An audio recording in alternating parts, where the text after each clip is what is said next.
So నేను ఈరోజు మీకోసం కొన్ని పిక్చర్స్ అయితే గ్యాదర్ చేసుకొచ్చాను నేను. ఓకేనా?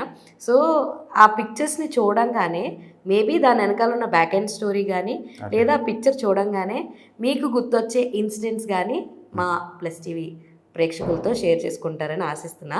అయితే ఫస్ట్ డబ్బింగ్స్ నుంచి వెళ్ళిపోదాం. మీరు మంచి డబ్బింగ్ ఆర్టిస్ట్ అని మాకు తెలుసు. యోగి బాబు గారికి, సంతానం గారికి మీరు వాయిస్లు ఇచ్చారని తెలుసు. సో ఆ వీడియోస్ చూపిస్తాను. యాక్చువల్లీ ఫస్ట్ అయితే ఇది మంచి పేరు మొదలెట్టింది ఎవరో నువ్వు, అందుకనే ఆడలా రెచ్చిపోతున్నాడు. ఓ రోజు ఇంటి ముందు బండి పెడుతుంటే ఏమన్నాడో తెలుసా? మా ఇంటి ముందు బండి పెట్టకు, అలా పెట్టాలనుకుంటే నువ్వు ఇల్లు కట్టుకుని నీ ఇంటి ముందు పెట్టుకో అన్నాడు. ఇదిగో కలజోడు, నాకు ఇల్లు కట్టుకున్న సీన్ ఉంటే నేను ఇస్తారా? డైలాగ్స్ గుర్తున్నాయా? ఇది లేదు, నా నెక్స్ట్ సీన్ ఒకటి గుర్తుంది. సో చూసారు కదా, లేవమ్మా, దండించడం మాత్రమే. ఆ ఫ్రూట్స్ ఇవ్వమ్మా, ములక్కాడ అవసరం నీకు. ఒక పెద్ద ఆయన ఏమన్నాడు?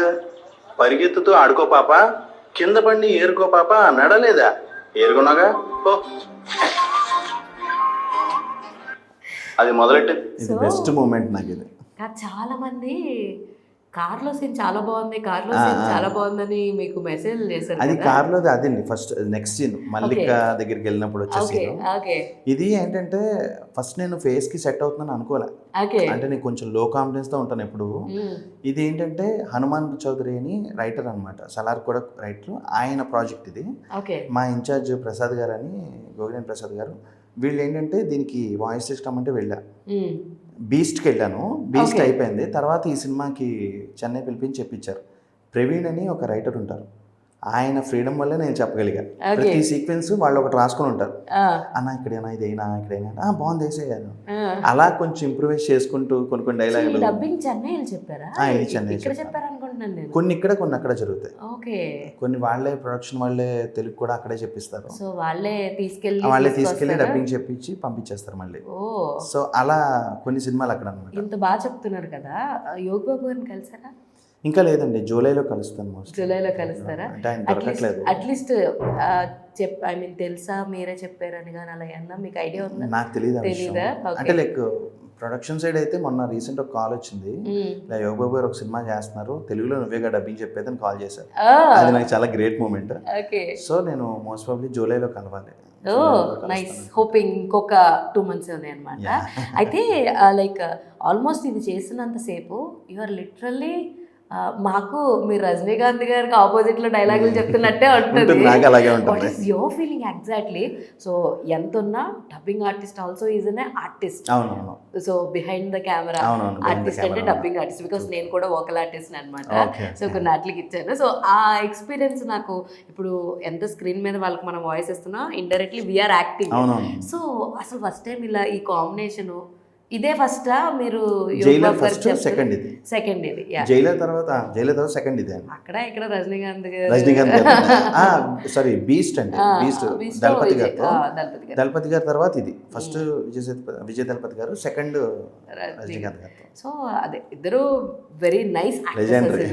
చెప్తున్నాను సేపు, what is your personal feeling అంటే అమ్మాలి గారు ఒక్కటి ఏంటంటే, మాకున్న అదృష్టం అంటే డబ్బింగ్ ఆర్టిస్ట్ గాయినా ఆర్టిస్ట్ గాయినా ఎక్సైట్మెంట్ అనేది ఒక లెవెల్ వరకే ఉంటుంది. తర్వాత మనం వాళ్ళని ప్రూవ్ చేసుకోవాలి. రజనీకాంత్ గారు అని కాదు, ఇక్కడ ఏంటంటే నేను సలార్ చేసినప్పుడు కూడా మీకు లాస్ట్ టైం చెప్పాను ఒకసారి, ఫస్ట్ డే సెట్లోకి వెళ్తే నా ఎదురుగుండా పృథ్వీరాజ్ సుకుమారన్ గారు, వెనకాల ప్రభాస్ గారు, ఆ పక్కన ప్రశాంత్ నీల్ గారు. ఎలా ఉంటుంది అది? ఇమాజిన్ చేయడానికే అసలు ఆ మూమెంట్ లో నాకున్న నాలెడ్జ్, నాకున్న స్టేట్ ఆఫ్ మైండ్ ఎలా ఉందంటే, నర్వస్ ఉంది, but at the same time ఏంటంటే క్యారెక్టర్లోకి వెళ్ళకపోతే నేను ఒక ఫ్యాన్ లాగా బిహేవ్ చేయలేను అక్కడ. ఇక్కడ ఎలా వచ్చిందంటే నా క్లోజులు నాకు ఉంటాయి, సెపరేట్ నా క్లోజులు నాకు ఉంటాయి. నా డైలాగ్స్ అయిపోయిన తర్వాత అక్కడ మను గారు తర్వాత చెప్తారు, అది ఇక్కడ నాకు అది లేదు. కానీ లోపల ఎక్కడో ఎగ్జైట్మెంట్ ఏంటంటే రజనీకాంత్ గారితో యాక్ట్ చేసిన పర్సన్ నేను చెప్తున్నాను. సో ఇప్పుడు నాకు బయటకు వచ్చిన తర్వాత రజనీకాంత్ గారు ఆపోజిట్లో నేను చెప్పాను, సలార్ చెప్పాను కదా చేతులు కట్టుకుంటారా అంటే, నాకు ఒక పేరు చెప్పలేను కానీ ఒక పెద్ద కమెడియను సెట్లోకి వెళ్ళిన తర్వాత నాకు చూసి ఆన్లైన్లో చేతులు కట్టుకోమడం కాదు, ముందు నువ్వు చేతులు సరిగ్గా కట్టుకో అన్నాడు. ఒక సీన్లో ఏదైనా అనాలంటే నాకు అది అర్థం కాలే ఫస్ట్. సినిమా చూసి మాట్లాడారా అంటే అక్కడ మనం ఒక ట్రాన్స్లో ఉంటాం, ఈ సీన్ ఏంటి, నెక్స్ట్ డైలాగ్ ఎలా చెప్పాలి, వీటిల్లో ఉంటాం కదా. అలాగా డబ్బింగ్లో నాకు ఎక్సైట్మెంట్ ఉండింది, కానీ ఆ మూమెంట్లో ప్రూవ్ చేసుకోవాలి, నా క్యారెక్టర్ నేను ప్రూవ్ చేసుకోవాలి. అది ప్రూవ్ చేసుకున్నారు. దానికి రెస్పాన్స్ ఎలా వచ్చిందో మేము చూసాము. రెండు ఒకసారి అండి నాకు. సలార్ రిలీజ్ అయింది, జైలర్ డబ్బింగ్. కెరీర్ లో రెండు బెస్ట్ పాయింట్ మూమెంట్స్ అక్కడే. 2023 అండి, 23 December. Best year for you. Great. కానీ సలార్ టైం అప్పుడు జనాలు అందరూ ప్రభాస్ అన్ననే చేతులు కట్టుకునే అంత ఇదా అని చెప్పి ఒక మీమ్స్ చాలా దారుణంగా వచ్చినాయి కదా. చాలా ఉన్నాయి కానీ ఎందుకు ఇంత ఇచ్చో అది ఇదని మీర్జాపూర్ లో డైలాగ్ కొన్ని యూజ్ చేసి చేశాను. చాలా అసలు ఘోరంగా మీమ్స్ అయితే దారుణంగా పడ్డాయి మీ మీద. అప్పుడు కూడా ప్రతి ఒక్కరు 6 feet కట్అవుట్ నే చేతులు కట్టుకోమంటావా నువ్వు? అవునవును, చాలా వచ్చినాయి. అసలు అంటే దట్స్ వాట్ పీపుల్ అంతా ఓన్ చేసుకుంటున్నారు. అదే కదండి కావాల్సింది. అది ఓన్ చేసుకుని అలా తిట్టారు అంటే అది గ్రేట్ మూమెంట్. వాళ్ళు నన్ను క్యారెక్టర్ లో ఊహించుకున్నారని. ఓకే, చాలా కార్టూన్స్ చెప్పారు కదా, నేమ్స్ చెప్తారా? కార్టూన్స్ దేనికి చెప్తారా? అంటే ఎలా ఉండేదంటే మీకు మా జూనియర్స్ అని ఒకటి వచ్చేది, జెటెక్స్ అని వచ్చేది. ఓకే, పర్టికులర్ అని కాదు, బ్యాస్టియన్ నేను సిరీస్ లో చెప్పాను. అందులో హీరోయిన్ పక్కన చెట్టు ఉంటుంది, ఆ చెట్టుకి చెప్పాను అనమాట. అలా చాలా క్యారెక్టర్స్ చెప్పాను తర్వాత. ఎప్పుడైనా సరే మీకు చెప్తున్నాను నేను, యాక్చువల్లీ ఆర్టిస్ట్ని ఎక్స్ప్రెషన్స్ చూసి చెప్పడం వేరు, కార్టూన్స్కి చెప్పడం వేరు. కార్టూన్స్ ఎమోషన్స్ మనమే పలికి అంటా ఉంటది, బట్ మనం దాన్ని అంటే దీనికి ఒకటి ఉందండి, ఇది ఆల్రెడీ ఒక వర్షన్ ఇంగ్లీష్ లో ఉంటుంది. అవును, మనం ఏంటంటే తెలుగు ఎక్స్ప్రెషన్ ఇవ్వాలి. నాకు హెల్ప్ ఏంటంటే కొంతమంది డబ్బింగ్ డైరెక్టర్స్ ఏంటంటే అక్కడ కొంచెం స్లాంగ్స్ పెడతారు. ఇది విలేజ్ గోదావరి స్లాంగ్ లో చెప్పు, తెలంగాణ స్లాంగ్ లో చెప్పు, రాయలసీమ చెప్పు. అలాంటప్పుడు ఎక్సైట్మెంట్ ఉంటుంది. ఇప్పుడు ఒక ఫస్ట్ లో చాలా ఎక్సైట్ అయ్యేవాడిని, తర్వాత నాకు it's part of my job అయిపోయింది. ఇప్పుడు బ్యాస్టియన్ చేసినప్పుడు కొంచెం వాయిస్ మారుస్తాం. ఏదో ఒక చిన్న డైలాగ్ చెప్పండి. అంటే బ్యాస్టియన్ అని కాదు, మా జూనియర్స్ చెప్పేదంటే ఒక 4-5 క్యారెక్టర్లు చెప్పేవాడిని. ఇప్పుడు ఫర్ ఎగ్జాంపుల్ బ్యాస్టియన్ లో తీసుకుంటే ఇప్పుడు మీరు చెప్పింది ఉంది కదా, సేమ్ ఇలాంటి టోన్ అవుతుంది. ఒక 4 క్యారెక్టర్లు ఉంటాయి.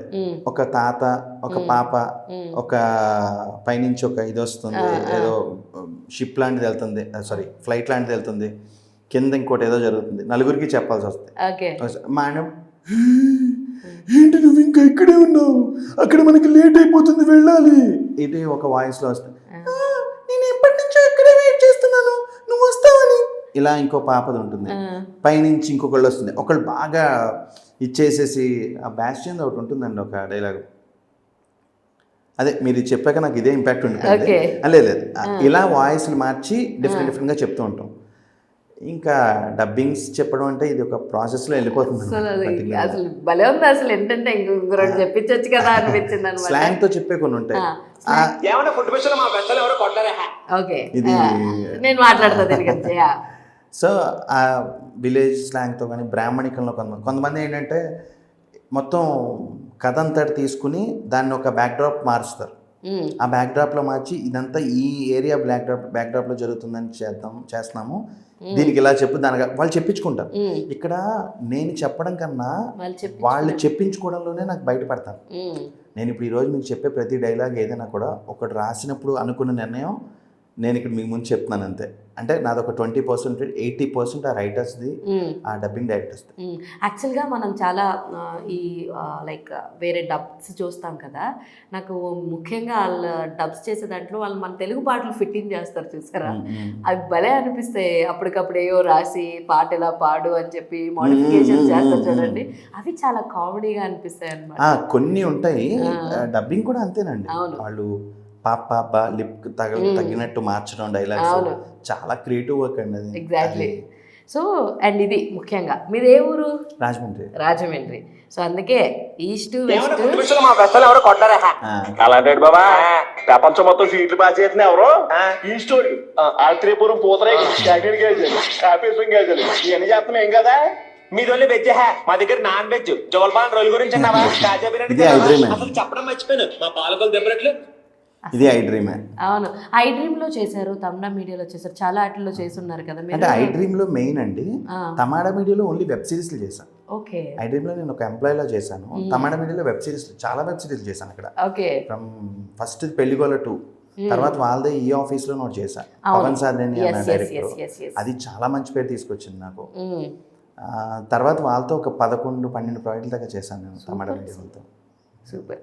సో ఇప్పుడు యాక్టర్గా బిజీ అవడం వల్ల కొంచెం బ్రేక్లు ఇచ్చారా వాళ్ళన్నిటికీ అలానే లేదా అవి కూడా కాదండి, చేస్తున్నారు? యాక్చువల్గా తమిళ మీడియా నేను వాళ్ళు ఏంటంటే నాకు సొంత మనుషుల్లా ఉంటారు. నేను వాళ్ళు ఏది వచ్చినా కూడా ఫస్ట్ తమిళ వాళ్ళు కూడా ఏదైనా ఆప్షన్ ఉంది అన్నప్పుడు ఆ రాకేష్ మనోడే అన్నట్టే ఉంటారు వాళ్ళు. చాలా అంటే శ్రీహర్ష బసవా ఉన్నాడు కదా ఎగ్జిక్యూటివ్ ప్రొడ్యూసర్, తను మంచి ఫ్రెండ్ అనమాట.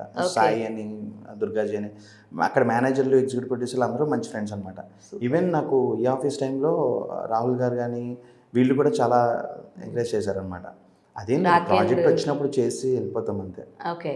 సో సాయిదీప్ గారు ఇది నా డబ్బింగ్ ఆర్టిస్ట్గా చేసిందండి ప్రాజెక్ట్. మన దే movie Madraskaaran. First time Karunas గారికి చెప్పడం, ఓకే ఫస్ట్ టైం చెప్పడం. యాక్చువల్గా అది నాకు సామ్రాట్ అని రైటర్ అతను చెప్పించారు. ఈ ఫోటో మీదేనా? నాదేనండి. ఇందులో నాకు ఒక పక్క తమన్ గారు లాగా, సైడ్ నుంచి జూనియర్ ఎన్టీఆర్ గారు లాగా కనపడుతున్నారు. బాగుంది. ఇది ఎక్కడో సమయం తీసి ఏదో చేసాం, చేసాం బాగుంది. అందుకే సో ఆ కరుణాస్ గారికి ఫస్ట్ టైం చెప్పడం. అప్పుడు నాకు వాయిస్ పోయింది. ఆ మూమెంట్లో వాయిస్ పోవడం వల్ల ఆ గ్రిఫింగ్తోనే చెప్పమని చెప్పారు. ఓకే. సో అలా చేసింది అనమాట. సో ఆశపడ్డం కంటే పెద్ద రోగం ఇంకేముంది. వాట్ లైన్స్ అసలు చాలా గ్రేట్ మూమెంట్స్ అది ఆ సీన్ జరుగుతున్నప్పుడు. This is like one of the best scene from Anaganaga నాకు పర్టికులర్గా. మా బ్రదర్ ఈ సీన్ చూసినప్పుడు రియల్గా ఎమోషనల్ ఫీల్ అయ్యి గట్టిగా హక్ చేసుకున్నాడు. నాకు అది గ్రేట్ మూమెంట్. అది సూపర్. అసలు ఎంత ఎంత న్యాచురల్గా జీవిస్తారు తెలుసా మీరు అసలు. వచ్చిందండి ఆ మూమెంట్లో అతను చూసినప్పుడు ఆటోమేటిక్గా వస్తుంది. So one of the best movie అనుకోవచ్చా అనగనగా? నా లైఫ్కి టర్నింగ్ పాయింట్ అండి. Wow, super. Seriously thanks to Sunny. Yeah, upcoming project ఇది డార్క్ చాక్లెట్. ఇది చాలా, ఇది వన్ ఆఫ్ ద ఇంకొక బెస్ట్ రైటర్ అనమాట. ఇది కూడా ఫుల్ లెంత్ క్యారెక్టర్ అండి. ఇది త్రూ అవుట్ అండి, first frame to end frame. ఇంకా మిగతా క్యారెక్టర్స్ అయినా ఒక ఫ్రేమ్లో ఉంటారేమో అని అన్ని చోట్ల ఉంటారు. లేదు లేదు, అందరూ ఉంటారు. చెప్తున్నా మామూలుగా. ఈ రైటర్ వచ్చి శశాంక్ శాష్ అంటాము. అతను గ్రేట్ రైటర్ అనమాట. ఏ జోనర్లో ఉంటుందండి ఇది? కింద రాసి చూడండి, ఈ జోనర్ ఏంటో మాకు తెలియదు అని. సీరియస్లీ చాలా సీరియస్గా నెతికేస్తున్నాను ఏంటి అని. అంటే అది జోనర్ అని కాదు, కైండ్ ఆఫ్ ఫిలిం అనమాట. అది మీరు చూస్తే చాలా అంటే వాల్తేర్ ప్రొడక్షన్స్. వాల్తేర్ ప్రొడక్షన్స్ అంటే మీకు రెగ్యులర్ ఫిలిమ్స్ ఎక్స్పెక్ట్ చేయలేము. బిందుమాధవ్ గారు ఎలా ఉంటారు? లైక్ నేను ఫస్ట్ అనుకున్న కథ చదివినప్పుడు ఈ సినిమా విషయంలో నాదే స్టోరీ అంతా ఇంకెవరిది లేదు ఇంకా ఫీల్ అయ్యాను. అంటే నేను శాశ్వత అన్నాను, మందైందంతా అనుకున్నా. ఫస్ట్ శాశ్వత అన్నాను. ఈ సినిమాలో బయటకు వచ్చాక నాకు నేను తప్ప ఎవరు లేరు చేయడానికి అన్నీ, అంటే ఓవర్ కాన్ఫిడెన్స్ వస్తుంది నాకు ఆ కథ చూసాడు. ఎందుకంటే నా క్యారెక్టర్లో ఉన్న గ్రేట్నెస్ ఏంటంటే నేను ఏ ఎమోషన్ చేసినా అవతాడు అవుతారు. నేను కామెడీ చేసినా, నేను ఏడుస్తున్నాను అవుతాడు, నేను టెన్షన్ పడుతున్నాను అవుతారు. ఒక డిఫరెంట్ కైండ్ ఆఫ్ క్యారెక్టర్ అది. చాలా బాగా డిజైన్ చేశాడు. 4 క్యారెక్టర్లు అలాగే ఉంటాయి. బిందు మాధవి గారు నాకు సర్ప్రైజ్. ఎందుకంటే ఆవిడ సాఫ్ట్ లవ్ ఈ టైప్ అనుకున్నాం, కానీ ఇందులో ఆవిడ చేసిన పెర్ఫార్మెన్స్ అయితే ఆవిడ రెబల్ గా కూడా ఉంటారని బిగ్ బాస్ చూసాక అందరికి అర్థమైంది. నేను మిస్ అయ్యాను బిగ్ బాస్. కానీ ఆ విడిగా చూసి నేను ఆ సినిమా చేస్తున్నప్పుడు మాత్రం పెద్ద ఫ్యాన్ అయిపోయాను ఆవిడకి. ఆవిడతో చెప్తూ ఉంటాను నేను అలా, బిందు గారు అసలు ఎరకొట్టేసారు ఈరోజు సీన్ మీరు. ఇంకోటి ఏంటంటే ఈ ప్రాజెక్ట్లో నేను నేర్చుకుంది, బిందు గారు ఏదైనా నీడ్ ఉంటే తప్ప, కాస్ట్యూమ్ చేంజ్కి వీటికి తప్ప క్యారవాన్లో కూడా వెళ్ళేవారు కాదు. సెట్లోనే కూర్చుని ఆపోజిట్ డైలాగ్స్ అసిస్టెంట్స్ ఎవరైనా చెప్తారు ఒక్క సినిమాల్లో, ఈవిడే నుంచి ఈవిడే డైలాగ్ చెప్పేది ఆ ఎమోషన్తో. ఓకే. ఫస్ట్ డే నేను లోపలికి కూర్చుంటే బిందు గారు ఉన్నారా అంటే లేదు సెట్లో ఉన్నారు. అదేంటి ఆవిడ సీన్ కాదనుకోడు కదంటే లేదు ఒకసారి ఉన్నారంటే వెళ్ళాం, ఆవిడ డైలాగ్ చెప్తున్నారు. అప్పుడు చూసి అబ్బా ఏంటిది, నాలాంటి వాళ్ళు చెప్పినా ఓకే కానీ ఆవిడకి అవసరం ఏముంది. బట్ ఆవిడ వచ్చి సెట్లో వచ్చి ఆపోజిట్ డైలాగ్స్ ఆవిడే చెప్పి చూసుకుని అంతా బాగానే ఉంది కదా శాష్ అని మాట్లాడుకుని, అంటే ఇదంతా శాష్ వల్లే, ఆ డైరెక్టర్ వల్లే. సో ఇది ఎప్పుడు? ఇది డబ్బింగ్ పరంగా ఒక ప్రాజెక్ట్కి మన నాగేశ్వరం గారితో ఒక ప్రాజెక్ట్కి సిరివెల్ల సీతారాం సంగీతం శ్రీనివాసరావు గారిది ప్రాజెక్ట్, దానికి కలవాల్సి వచ్చింది ఆ టైంలో ట్రాక్కి. అప్పుడు ఏం మాట్లాడారు అప్పుడు కలిసినప్పుడు? గుర్తులేదా? లేదు అదేం కాదు, నేను చాలా సింపుల్ పర్సన్ అండి. నేను కలికి తర్వాత కలిసేవాడికి ఇంకా బాబాయ్ ఎలా ఉంటారో ఏంటో అనుకున్నా. ఆయన అలాగే ఉంటారు. ఆయనకన్నా నేనే చాలా స్టైల్గా ఉంటాను చెప్పాలంటే. నేనే చాలా నీట్గా తయారయ్యాను. ఆయన చాలా క్యాజువల్ టీ షర్ట్ వేసుకుని కాఫీ తాగుతా టీ తాగుతా కూర్చొని మాట్లాడుకుంటూ అది వన్ డే ఒక 4 hours జరిగింది ఆయనతో డిస్కషన్. ఆయనతో అంటే కానీ నాగి గారిలో ఉన్న స్పెషాలిటీ ఏంటంటే he doesn't see the opposite person రిచ్చా తోపా ఇంకేమన్నా తురుమా ఏమి చూడరు. What ever you say he gives a good reply అనమాట. ఏదైనా మాట్లాడామనుకో అవునా మీకు అలా అనిపించిందా, ఓకే మంచిదే కదా. బికాజ్ నేను ఒక 2-3 ఇంటరాక్షన్స్లో మాట్లాడడం జరిగింది ఆయనతోటి. ఓకే మేబీ అయ్యి ఉండొచ్చు కదా అలా చెప్పారా, నేను కూడా అనుకోలేదు. Is to speak in this way literally. అరే వాట్ ద అసలు ఎంత మంచి పర్సన్ రా బాబు అనిపిస్తుంది ఆయన చూస్తే. నాకు రోజు అన్నీ నేను మాట్లాడుతున్నాను ఆయనతో, స్వప్న గారు వచ్చారు, తర్వాత దత్ గారు వచ్చారు, అందరూ చూసి బాబాయ్ ఒకసారి ఏంటిదంతా నేను ఎక్కడున్నాను ఇప్పుడు అనే ఫీలింగ్ కలిగింది. చూసుకున్నారా? లేదు కానీ అది మంచి టైము. ఆ రోజు సంగీతం శ్రీనివాసరావు గారు కూడా అప్రిషియేట్ చేశారు, బాగుందమ్మా నీ వర్క్ అని అప్రిషియేట్ చేశారు. అది నాకు గ్రేట్ మూమెంట్. ఎందుకంటే నేను మాయాబజార్కి పెద్ద ఫ్యాన్ని, చాలా పెద్ద ఫ్యాన్ మాయాబజార్ సినిమాకి. దానికి ఆయన అసిస్టెంట్ డైరెక్టర్ కమ్ రచన సహకారం ఉంది. మీకు మాయాబజార్లో నచ్చిన క్యారెక్టర్ ఏంటి అంటే నచ్చింది అంటే అన్ని క్యారెక్టర్స్కి ఇంపార్టెంట్. పర్సనల్గా నాకు ఈ క్యారెక్టర్ నాకు వస్తే అనిపించింది మాత్రం లక్ష్మణ్ కుమారుడు అంటే రేలంగ్ గారు. అది నాకు బాబోయ్, నేను మీరు నమ్మరు, ఒక టైంలో నేను డైలీ ఆ క్యారెక్టర్ ప్రాక్టీస్ చేసేవాడిని. ఒక 2 నా డ్రీమ్ రోల్స్ అని అనుకుంటాం కదా, అలా దాంట్లో అదొకటి. అలాంటి క్యారెక్టర్ చేయాలని. ఇంకోటి బారిస్టర్ పార్వతీశం, మాకు తెలుగులో నాంటేళ్ళు ఉండేది. బారిస్టర్ పార్వతీశం ఆ క్యారెక్టరు నేను హైదరాబాద్ వచ్చిన కొత్తల్లో ఆ సూట్ ఉంటుంది ఇంత లావు ఉండి పొడుగు, నేను అది ట్రై చేద్దామని అద్దెకి తెచ్చుకుని ఒక ఫోటోషూట్లో పెట్టుకుందామని అన్నీ రెడీ చేసి, అంటే అది నాన్ టైల్డ్ ఆ బారిస్టర్ పార్వతీశం ఎవరన్నా తీస్తే నాకెందుకో నమ్మకం ఆ క్యారెక్టర్ నేను సరిపోతానని. మేస ఇంతవరకు పెట్టుకుని క్యాప్ పెట్టుకుని అది నేను అనుకునేవాడిని అనమాట. అబ్బా ఇలాంటి క్యారెక్టర్ పడితే బాగుండు, ఆ లుక్ అపీరెన్స్ నా బాడీ లాంగ్వేజ్ బాగుంటుంది. అది డ్రీమ్ టైం. అది ఇది ఒక యాడ్ చేశానండి చోటా గారితో. నా అదృష్టం ఏంటంటే ఆయనకి నేను నచ్చాను, బాగా చేశారు రాకేష్ అన్నారు. ఒక యాడ్ యమునా కిషోర్ గారు అని, వాళ్ళది స్వర్గసీమ రియల్ ఎస్టేట్ స్వర్గసీమ, అదే మన చంద్రశేఖర్ గారు యాడ్ చేశాను అనమాట. గ్రేట్ మూమెంట్ ఆయనతో. ఇది అదే అండి మన రాజ్ తరుణ్ గారి సినిమా, దానికి భలే ఉన్నాడే అందులో నా చిన్న రోలే. కానీ ఆ డైరెక్టర్తో నేను ఆల్రెడీ చాలా ప్రాజెక్టులు చేశాను. 2 ఒకటి, గీతా సుబ్రహ్మణ్యం 2 ఒకటి, 2 కూడా చేశాను. చాలా మంచి పర్సన్ శివసాయి వర్ధన్ అని. ఇంకో బెస్ట్ క్యారెక్టర్ ఇది నాకు లైఫ్ ఇచ్చిన క్యారెక్టర్ అండి, సినిమాలు ఇచ్చిన క్యారెక్టర్. అంటే నాకు అనురాగ్ పాలుట్ల అనే పేరు చెప్తేనే లోపల ఎక్కడో అన్ని పనులు వదిలేసి చెప్పు అనే రేంజ్లోకి వెళ్ళిపోతా. నాకు చాలా ఇష్టమైన పర్సన్ బేసిక్గా. అంటే నేను లోలో ఉన్న ఈచ్ అండ్ ఎవ్రీ మూమెంట్, తను ఎంత బిజీగా ఉన్నా ఒకసారి నేను ఎలా ఉన్నానని వీక్లీ ఒకసారి ఇద్దరం మాట్లాడుకుంటాం, at least day alternate day. So actually ఈ క్యారెక్టర్ ఏదైతే ఉందో లాస్ట్లో ఎమోషనల్గా కూడా ఉంటుంది కొంచెం. అవునవును, ఆస్తి పేపర్లు ఇచ్చేసే చోట కానీ చాలా ఎమోషనల్గా ఉంటుంది. అట్ ద సేమ్ టైం కొంచెం కామిక్ లెవెల్స్ కూడా ఉంటాయి ఇనీషియల్గా. సో రాఘమయ్యర్ గారు కూడా ఇప్పుడు మంచి నోన్ ఫేస్ అయిపోయాడు ఆయన. మంచి అదే మంచి యాక్టర్, నోన్ ఫేస్ అయిపోయాడు. లైక్ ఎక్కడో తెలియని పర్సన్ నుంచి ఇప్పుడు మోస్ట్ వాంటెడ్ పర్సన్స్లోకి వెళ్ళిపోయాడు. సో అటు రాఘమయ్యర్ని కానీ ఇటు నరేష్ గారి దగ్గర నుంచి కానీ ఆ సెట్స్లో జరుగుతున్నప్పుడు ఎనీ ఫన్నీ మూమెంట్ ఇలా ఉంది, ఇది జరిగింది అంటే మేము ఎప్పుడు గుర్తుపెట్టుకుంటాం ఇది అన్నది అని ఉందా? నరేష్ గారితో ఒక బెస్ట్ మూమెంట్ అండి రిలేటెడ్ టు అనురాగ్. ఏంటంటే ఒక సీన్లో లెఫ్ట్ నుంచి రావాల్సిన రైట్ నుంచి వెళ్తుంటే నరేష్ గారు పక్కనే ఉన్నారు. నేను అనురాగ్ చెప్తున్నా అసోసియేట్తో, ఇది లెఫ్ట్ వచ్చింది ఇందాక అని చెప్పు అనగానే నరేష్ గారు అక్కర్లేదమ్మా అనురాగ్ అన్నీ తెలుసు, తను ఒప్పుకోడు అలాగా. నాకు ఎంత గ్రేట్ అనిపించింది అంటే, నేను తను కలిసి చాలా ప్రాజెక్ట్ చేశాను అనురాగ్తో.